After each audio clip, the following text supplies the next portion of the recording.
Hi everybody, it's great to be back here again. Tomorrow it's Friday, Parashat Behaalotecha, and I'd like to begin our portion by giving you a time frame. The people of Israel have been encamped on the Sinai mountains by Har Sinai for over a year, and on the first of the month of Iyar, we know they did the census in the beginning of the book of Numbers, and on the 20th of the month of Iyar, they left for Midbar Paran. They arrive in Midbar Paran, and there everything turns bad. Apparently, the change, leaving Sinai, had something to do with this, and that's exactly what Nachmanides explains to us. We see that there's a connection of the events that take place, the difficult events that take place in this portion, the middle towards the end of the portion, are all connected to the fact that they left Sinai. And this we see by the words. It says in chapter 11, verse number 1, Vayi am ki mitonanim ra be'oznei Hashem. The nation was complaining in God's ears. Now, what does it mean, complaining? In reality, it can be explained they were doing something bad in God's ears. But the Ramban, Nachmanides, is very specific. He says, Vayi am ki mitonanim refers to bickering and feeling bad about themselves. And he brings down a very interesting explanation by saying that there are those who translate it as doing something bad. They were doing something bad. He goes, that doesn't make sense. Why? He says, Ki lama yichaseh katuv al chetam. Why would the Torah hide what they did? It should reveal, like it revealed in all the other cases of what they did. So in other words, within the word mitonanim, it's revealing us what they did. So he's saying, what did they do? They complained. That was what they did. And he explains like this. He says, they left Sinai. When they left the Mount Sinai, it was close to a settlement area, and therefore they felt comfortable. And now they had to enter the Midbar Gadol V'Norah B'Masa Harishon. Now they had to enter, after the first traveling, to this great desert. And they felt bad about it. They felt bad for themselves. What are we going to do? How are we going to survive in this desert? What are we going to eat? What are we going to drink? In other words, they were complaining and nervous about leaving the Sinai area. And he goes on to say they should have. They should have gone after God with happiness and in rejoice of their heart. Instead,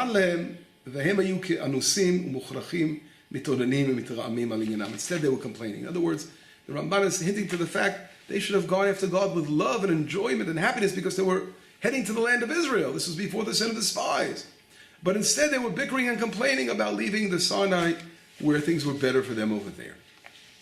This is really the atmosphere of leaving Sinai began and opened up a hornet's nest of complaints and all kinds of things that were going on. This was the first of the events. It's interesting that it says, Vayu ha'am ki mitonanim. The term the Torah uses for those who were complaining was am, nation. Now, the word nation a lot of times is a derogatory term, because when one wants to talk about Israel in a positive term, it uses the word Bnei Israel, the children of Israel. But here it's using the term am. But it gets even worse, and we're going to see in a moment. So if we go on in chapter 11, we will see in verse number 4, there's another element of people brought down here, and it says Va'asaf Suf. What is an Asaf Suf? It's a collection of individuals, and here it's referring to the Erev Rav, the mixed multitude that left Egypt as well, from the Gentile world that joined in with Israel.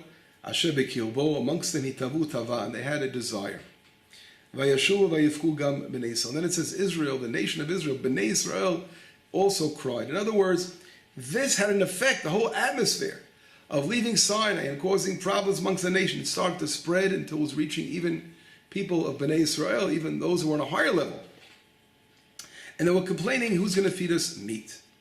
And then they were saying in verse number 5, we remember the gefilte fish of Egypt. It was so easy, they could have got it for free. It says chinam out of the Nile River. They could have had gefilte fish. And they remembered that. And the kishuim and the squash, the avatichim, which was also kind of squash, the chatzir, and the leeks, and the bitzalim, the onions, and hashum, and the garlic. So they were talking about the caviar and the delicious food they had in Egypt. This was bothering them. Now we are dried up. All we have is the man. They were literally complaining. It went from bad to worse, as we can see here. This sort of involved all of Israel. What's going on over here? And right away we see, as the Torah talks about a little bit about the man, it says, "Vayishma Moshe et ha'am bocheh." Here Moshe Rabbeinu hears what's going on. It's interesting, in the first happening, Moshe Rabbeinu doesn't hear about it. God hears. It says in God's ears. In other words, it started out in a very quiet way that even Moshe Rabbeinu didn't know about it yet. Only God. And then now Moshe Rabbeinu hears about it. This bickering and complaining and difficulties are spreading throughout the camp. And what is Moshe Rabbeinu's response? And that's what I want to focus a little bit on here. Moshe Rabbeinu hears everyone crying to their families in the entrance of the tents. And God gets very angry. It says, "Vayicha af Hashem ma'od." God is very angry. And it says, "Ubenei Moshe ra." In Moshe's eyes, this is bad. In other words, the Torah seems to be also placing two sides. Anger in God's eyes, and this is bad in Moshe's eyes. So we have to understand what are the two sides there as well. Let's go on for now. Verse 11. "Vayomer Moshe el Hashem." And Moshe Rabbeinu says to God, "Lama harioti lavdecha, hariota lavdecha, velama lo matzati chen beinecha." Why have you done bad to your servant? Why haven't I found favor in your eyes? L'sum et masa kol ha'am hazeh alai, to place all the burden of the nation upon me. In other words, Moshe Rabbeinu feels that this is beyond him. And why is God placing this upon him for? Anochi hariti et kol ha'am hazeh, im anochi yeladetiyu. He goes, did I get pregnant with this nation? Did I give birth to this nation? Ki tomari la'isa'eu b'chekecha. So you're telling me to carry the nation on my chest, kasher yisa omen et hayonek, just like someone who adopts a child, so as a nurse a child is carrying a child. It doesn't. Moshe Rabbeinu said, it doesn't make sense. I don't want this. And God responds. Moshe Rabbeinu continues. Anochi hariti et ha'am me'ayin li basar letet l'chol ha'am hazeh. Where am I going to find meat to feed the nation? Ki yifku alai le'emor tenal lanu basar v'nochela. But they're crying to me. So Moshe Rabbeinu is actually reacting in this way. I can't handle this. And then there's something even stronger in verse number 15. He says, "V'im kacha at oseli." If this is what you're doing to me, hogeni naharog im matzati chen beinecha. Then kill me if I found favor in your eyes. Al ere berati. I don't want to see in my bad situation. In other words, Moshe Rabbeinu can't handle it. He's going overboard, and he wants out. This seems to be very, very difficult to understand, and I'll tell you why. If we look in the Torah, what does this remind you of, this happening here? And I'll tell you, it reminds me of two other happenings. The first happening is when the Jewish people in chapter 5 in the book of Exodus, where it says the policemen of Israel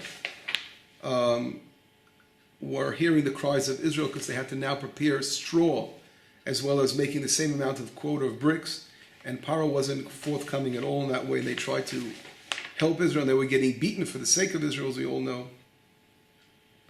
And it was, and then right after that, they turned to Moshe Rabbeinu and explaining to him things are getting pretty bad for Israel. Putting it in a saying it mildly speaking, but it's much harsher. If you look in verse number 21, and then we look in verse number 22 in chapter 5, and Moshe Rabbeinu is what I want to focus on, his response to God. And Moshe Rabbeinu says, "Vayashav Moshe el Hashem," and he turns to Hashem and he says, "Vayomer Hashem, lama hariota la'am hazeh." Why have you made it bad for the nation? Lama zeh shelachtani. Why do you send me? In other words, Moshe Rabbeinu said, "You sending me? By sending me, I made things so much worse for the nation here. Things have gotten much worse." And he's saying, "Lama hariota la'am." Why have you made it so bad for the nation of Israel? He's speaking out on behalf of Israel and crying and saying, "Why did you make it bad for the nation?" Now, why is this difficult? Well, I said it's similar and also difficult. It's very similar to the same language used here. Moshe is using the same word, but in verse number 15. But instead he's saying, not verse number 15. Moshe Rabbeinu says this in verse number 11. "Vayomer Moshe el Hashem lama hariota." Why have you made it bad? But instead of saying to the nation, to me, lavdecha, for me. In other words, for me this seems difficult. Moshe Rabbeinu, we know, is such a devoted leader, and his concern is only for the sake of Israel. And he's saying, why have you made it bad for me now? In other words, He seems to be following this pattern of what's happening in the camp. People are complaining and bickering, and he seems to be falling into that now. He's also complaining. Why is it bad for me? Why do I have to deal with all this kind of situation? And one other point that I want to bring down, one other example I want to bring down of Moshe Rabbeinu's love for the people of Israel and how he's always puts himself on the line is in Exodus 32, after the sin of the golden calf, which was a very, very bad sin. And there we see, what does Moshe Rabbeinu say to Hashem? Vayashav Moshe el Hashem, the same language.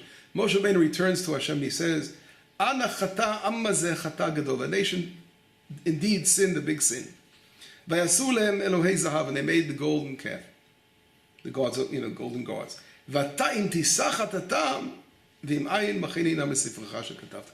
Moshe Rabbeinu doesn't give God a choice. He says, you either forgive them or erase me from the book. And God says to him, whoever sinned to me, I'll erase from the book. Of course, it's a whole discourse. Moshe Rabbeinu is praying, and he ends up gaining ground with this, showing his concern for the nation of Israel. So that's another example. We see Moshe Rabbeinu going all out on behalf of Israel. Just like he did in Exodus with the bricks. But here, Moshe Rabbeinu seems to be saying, you know something, God, I can't handle this anymore. Now, you could say in the first two situations, there was a reason for it. The nation was ready to be wiped out by the Egyptians, making it worse. They're going to die. And he had to intervene. And the second situation was after the sin of the golden calf. God obviously wanted to, there was already people who died already because of it. Moshe Rabbeinu couldn't handle this. But I'm sorry, Moshe Rabbeinu handled it, and he said, God, erase him from the book. He was fighting for Israel. And here, he knew that something was coming as well. Because it says God got very angry. Moshe Rabbeinu knew God was very angry. He said it was bad in his eyes, but God got very angry. He knew that there would be repercussions. But here he doesn't respond that way, by trying to defend, saying, okay, we can handle this desire of meat anyway. But right away his response is, get me out of here. I don't want any part of this. I didn't give birth to the nation. I wasn't pregnant with this nation. Why is Moshe Rabbeinu changing? In God forbid, we could say the happenings here have affected him. Leaving Sinai and everyone else complaining, the atmosphere led to him to complain as well. That doesn't make sense. It can't be. Moshe Rabbeinu for sure would not fall into that kind of category. In order to understand this, we can approach it with a couple of different angles to answer this question. And number one, I'd like to give maybe a simple answer that I thought came to mind was that if we look at each of these three areas, the first situation was life-threatening for Israel because they were in Egypt and the Egyptians were threatening them and literally abusing and killing them. And Moshe Rabbeinu stood up to save the people of Israel. That we call in Hebrew, we know there are three basic cardinal foundations that we say in Hebrew, Yereg v'Yavo. In other words, the most gravest sins that are brought down in the Torah are that one must give his life for them are murder, idolatry, and sexual offenses. We say in Hebrew, Gilu Arayot, Shfichut Damim, v'Avodah Zarah. Those are the three cardinal sins in the Torah that a person has to give his life on the line for them. And therefore, Moshe Rabbeinu, in the first situation, the Jewish people were being threatened with being exterminated by the Egyptians, difficult situation. You can say that reflects someone having to, for the murder situation. Moshe Rabbeinu was able to contend with Shfichut Damim. Praying to Hashem, that's why he's complaining to God, because it's for the sake of Israel saving their life. The other situation of Avodah Zarah is with the golden calf. Moshe Rabbeinu goes out, although Am Yisrael sinned with the golden calf. He's willing to contend with that, although Israel sinned with the idol worship. But he's willing to give himself as a leader to completely offer God to wipe him out if the nation of Israel will not be forgiven. In other words, he's even willing to contend with the grave sin of idol worship for the sake of Israel. It's a little different than the first one of Shfichut Damim, because that's coming not from the Jewish people they weren't murdering, but came from the outside. But in other words, he was putting his life on, of course, that's the easiest one. In other words, trying to save the life of the people. It's very clear. But here, they sin with idol worship. But he's still willing to be that leader and put his life on the line for them. And what's happening over here? Here it's something different. Here we see that the Jewish people are involved in taivis, we call them the desires. And we know it wasn't just a desire of meat. rabbis mentioned in the Sifri that they were complaining about the fact now that certain kinds of arayot were not allowed to them anymore. In other words, when the Torah was given, they were no longer allowed to marry. Certain relationships they weren't allowed to marry anymore. So they were, in a way, complaining about that they didn't have a freedom of a complete freedom of who to marry. And that was bothering them as well. In other words, it was connected to their desires, their sexual desires over here, and connected to desires of meat, and again, sexual desires as well. So all kinds of desires were coming out of the picture. Here we see Moshe Rabbeinu, when it comes to this issue, he's not willing to contend with. He's saying, God, I didn't give birth to this nation. I didn't, I don't have to carry it like someone nursing on my chest. This is not for me. In other words, Moshe Rabbeinu is showing weakness when it comes to desire, when it comes to people that are worried about their personal desires. This is what seems to be weakening Moshe Rabbeinu. And the question is why? Why is this more serious than the first two examples I brought down? Well, the first one we understand more, but idol worship of the golden calf, this refers to arayot. This is the third of the cardinal things I mentioned. And therefore, we see that the arayot, when it comes to desires, that is the hardest thing to contend with. And the question is why? Why is coming to the personal desire the hardest thing to contend with? And here I want to take it another level forward. And we're going to get back to this. If we see later on, immediately after this, Moshe Rabbeinu complaining, what is God's response to Moshe Rabbeinu? He responds by giving him by telling him to bring 70 elders. And I'm going to read the verses here. We see that God says like this. God says right away, Vayomer Hashem, in verse number 16, God says to Moshe, Esfali shivim ish, gather me 70 elders from the elders of Israel, 70 men from the elders of Israel, Asher yadata ki hem zikenei am, because that you know that these are the elders of the people and the police officers, and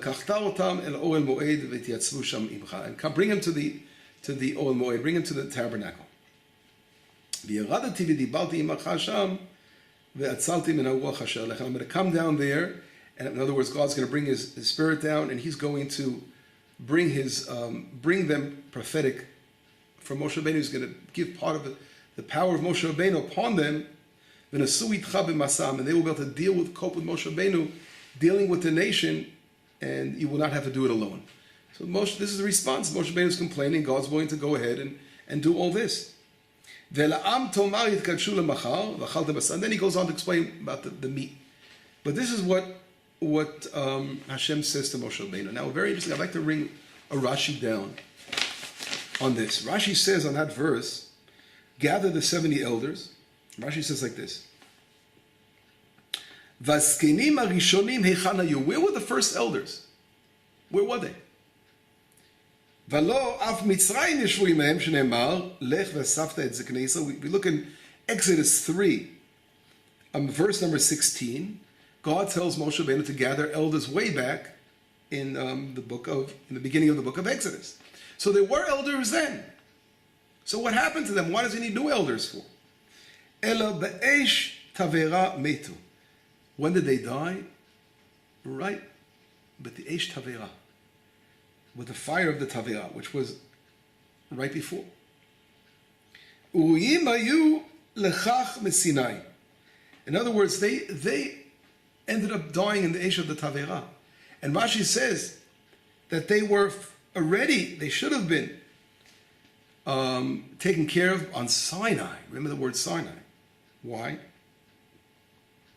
Dichtiv v'yechezu et ha'elohim. There they glanced upon God. Shenagu kalut rosh. They sort of behaved with lightheadedness. Dichtiv, as it says, dichtiv yechezu elohim. Sorry, kinoshech pito umedaber b'fnei hamelech. Someone like eating before he's talking to a king, in front of the king. V'zeu v'yochlu v'yishtu. V'lo ratzah Kadosh Baruch Hu litein avilut b'matan Torah. God did not want to bring down mourning on when the Torah was given. Ufaralem kan, and here he paid it back to them over here by the Eish Tavera. In other words, the reason that new elders have to be brought down was because the other elders were punished in the fire that was hit the camp. Why? Because of the fact that they tried to enjoy and bask in the divine presence in a very kalud rosh, in a very, very disrespectful way. And that was the reason why there were new elders had to report about. I think over here we have a very, very deep message, is that a true leader of Israel is Moshe Rabbeinu, someone like Moshe Rabbeinu, who's totally devoted to the nation in every way. And he doesn't have any personal interest at all. And that we see in all his workings. Everything about Moshe Rabbeinu was just for the sake of the nation. And that is true leadership. So what happens over here? All of a sudden he seems to be talking to a person, I can't handle it. What are you doing bad to me? It doesn't seem like Moshe Rabbeinu at all behaving this way. But in reality, this is coming exactly from that point. Because when Moshe Rabbeinu had to deal with idol worship, he was able to contend with the idol worship of the calf. He was able to put himself on the line. Or in other crises. But when it came to this crisis, he was losing it. And why? Because when it comes to ta'avot, these desires, and this materialism, it is the worst danger that is possible to be thought of. And of course connected to arayot, to the sexual offenses. This kind of desires and sexual offenses completely swallow up a person. He's completely self-contained. In other words, he's only interested in himself. He doesn't care about other people. And that danger of being totally invested in yourself, Moshe Rabbeinu says that this is something that he can't, it's not for his personal thing. He feels that he can't fight against it alone. Here he needs help. And him saying, why are you doing bad to me? In other words, I'm supposed to be a leader. I want to lift up the people of Israel, but I'm not going to be able to do this alone. This is such a dangerous, a terrible, terrible calamity that's hitting the nation. It started out with a small group, and now it's entering Bnei Israel, it says, by the families, by the tents. It's hitting them all. The tents hints to what? Sexual offenses, the tent. So it's spreading to the encamp, and this is something Moshe Rabbeinu is frightened over. And I think to add to this, we can see the proof of this is that we all recall Yitro, his father-in-law. Moshe Rabbeinu was sitting here right after this is in the book of Exodus, right after the Torah, the chapter talking about the giving of the Torah. Moshe Rabbeinu was judging the nation, and we know that Yitro sees how he's working from day and night, and he says to him, you're going to surely fall apart, you can't handle it. As a matter of fact, I'll try to bring down the verses to see what I'm talking about. This is brought down also in Exodus 18. And it says like this, Vayi b'mocharat, and it was the next day, Vayeshem Moshe lishpot et ha'am. Moshe Rabbeinu was sitting to judge the nation. Vayamod ha'am el Moshe min haboker. Then the nation was standing from Moshe from the morning to the evening. Vayar chotein Moshe et kol asher v'oseh la'am. And he was looking at him. Yitro was looking at everything he does for the nation. Vayom ma davar hazeh she'ata oseh la'am. Madua ata yoshev levadecha v'chol ha'am nitzav alecha min haboker. Why are you sitting alone and everyone, the nations, from the morning to the evening? And Vayom Moshe lechotno ki yavo elai am ledrosh aleim, because they're coming to search Hashem. And he says, I judge between them. So he says right away in verse 18, Nabol tibol gam ata gam ha'am. He goes, the end, the nation's going to fall apart. You're going to fall apart. You can't handle this. Ki kaved mimcha davar lo tochal laso levadecha, because it's too heavy for you. Same language used here. Moshe Rabbeinu was saying, Yitro was saying, you're going to fall apart. And then he says, Ata shema b'koli yatzcha v'yeh Elohim imach. And I want to give you an advice. And he says, let God be with you. Heyeh ata la'am mul ha'Elohim. Ve'veita ata et hadvarim el Elohim. He goes, let you deal with, again, he goes on to say, you will deal with the big things, and then other people will deal with the small things. He says in verse 21, V'ata techazeh b'kol ha'am. Anshecha, you bring for the nation strong people, God-fearing people, people that hate bribery, and they love truth, and you make them the ministers over the thousands and the hundreds and the 50s and the tens, and they'll help you judge. In other words, and then it says, Vayishma Moshe lekol chodo, in verse number 24, Moshe Rabbeinu listened to the voice of his father-in-law, Vayas kol Hashem, he did everything he said. In other words, Moshe Rabbeinu took the advice of his father and he added on all these different ministers. So if that's the case, what is Moshe Rabbeinu coming along and saying to God, I can't do it alone? He's not alone. He has all these ministering people helping him. What happened to them? What happened? This wasn't long ago. This was, again, in the desert, in Sinai. So what happened? And the answer is, this again proves what I was saying before, is that judging the nation, helping the nation, so he had different, this was more ministers or judges that were able to help him deal with the nation of Israel, all the different questions and Torah questions they had, and that was fine. But that still apparently wasn't strong enough when they had to go to a judge, when they had arguments over monetary issues. That was helping them fine. But there was something else that was missing. And that was contending now with a new problem. Moshe Rabbeinu was dealing with technical judging, fine. That he added the people that was helping him. But he didn't have people on a much higher spiritual frame, like himself, prophets that were able to neutralize something so powerful that could neutralize these desires that were completely taking over the camp. And for this, he needed something on a higher level. And that really was Moshe Rabbeinu was yelling to God, help me now. I can't do it alone. I need something beyond these judges. I need something that's going to make a spiritual change, because by judging monetary laws, that can't affect the desires, these sexual desires or other kind of desires people have. They're still going to be drawn into it. You need something that can overshadow that. What can be the overshadowing power that can overshadow all those desires? And the answer is prophecy. And that is what happens right away. We see, if we continue reading the verse, it's absolutely amazing. We see that Hashem gives him just that. God tells him to bring the 70, as we mentioned, the 70 elders. The elders apparently weren't judges. They were, we know that we have in the Torah, we have the Sanhedrin, the court. Sometimes the elders are also the Sanhedrin. And sometimes they can have both worlds, but there are two things, separate things, two entities. One is judging, doing the court.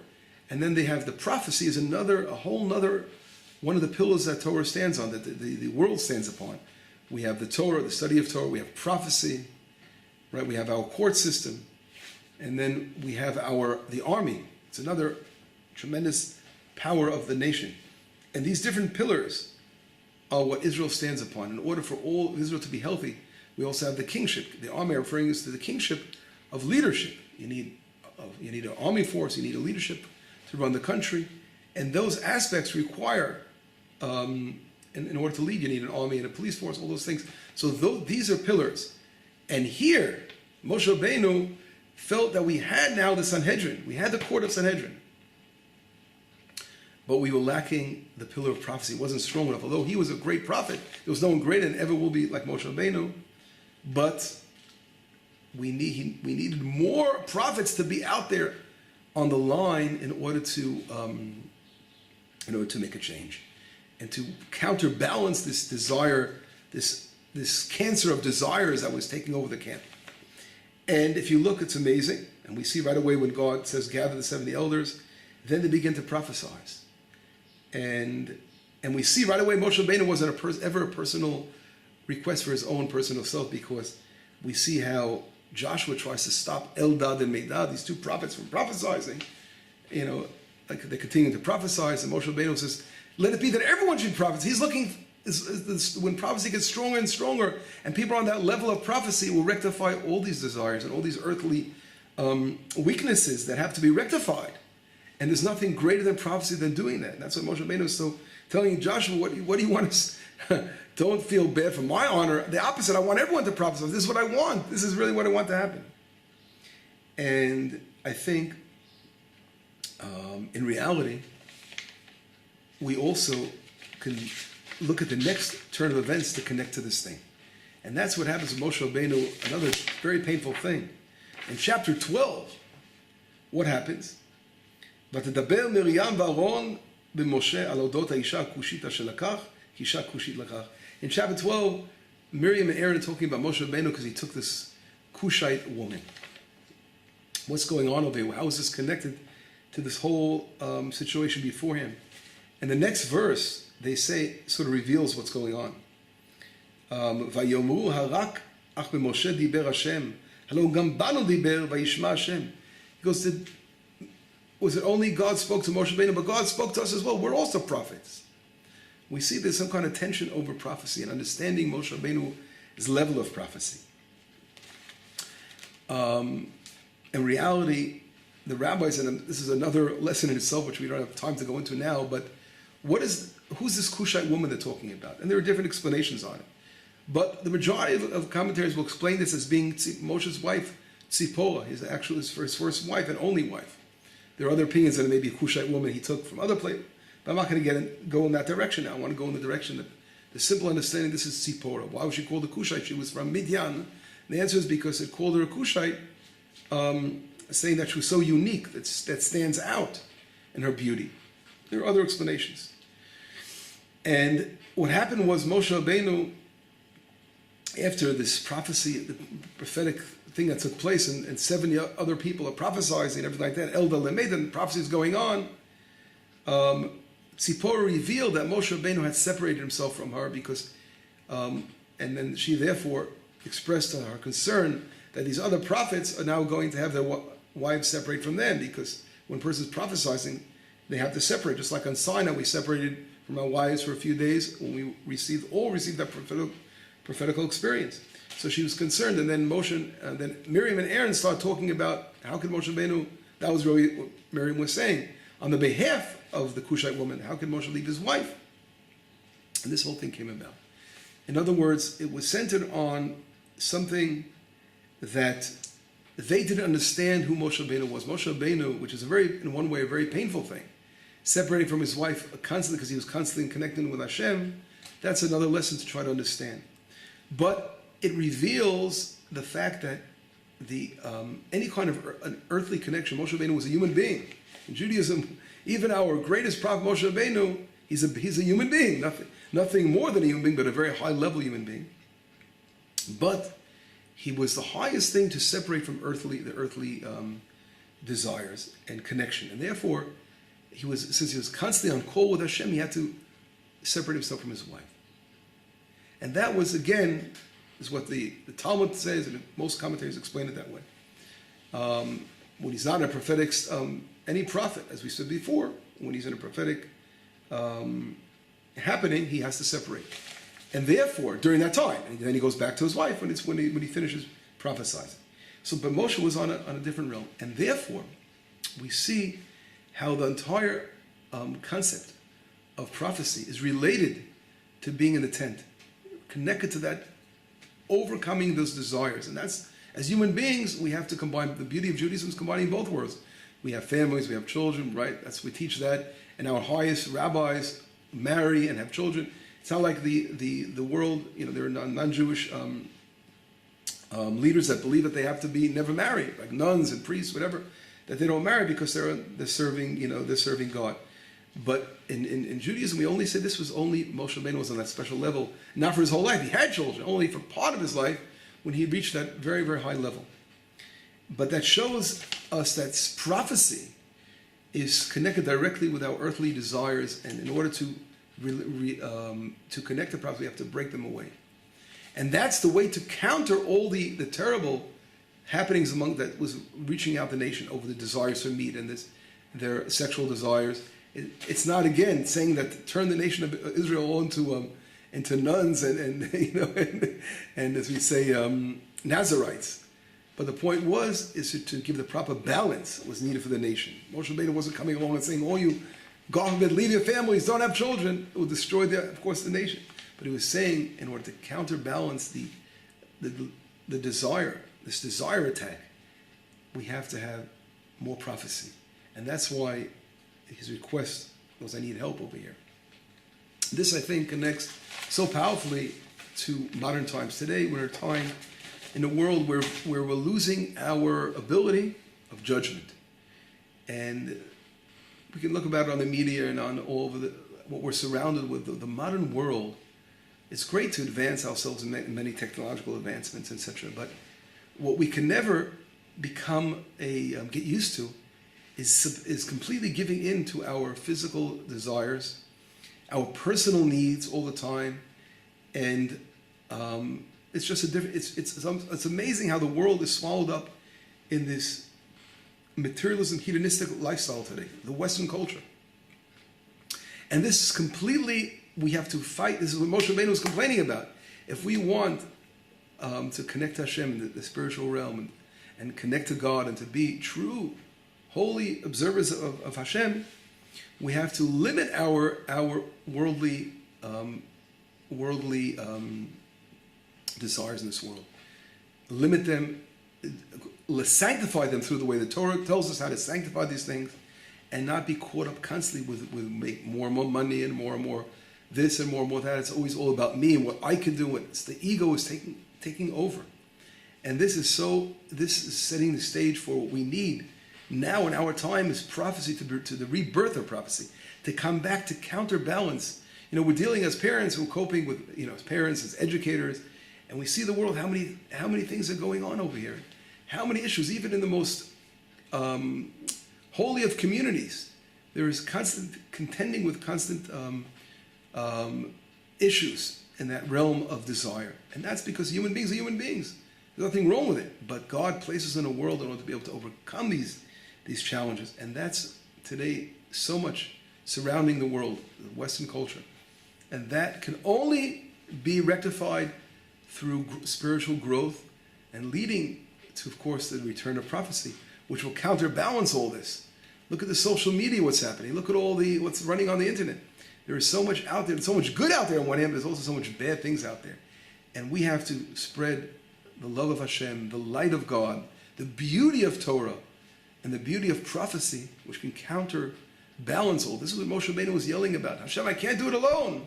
We have to spread prophecy to the world. That will rectify the world from all its earthly desires, and people will be able to sanctify themselves the proper way, when things are permitted, when things are not permitted, and in this way they'll be able to worship Hashem and build a world of goodness and of love and of light of the divine. Shabbat Shalom, B'sarot Tovot, Yeshuot V'Nechama.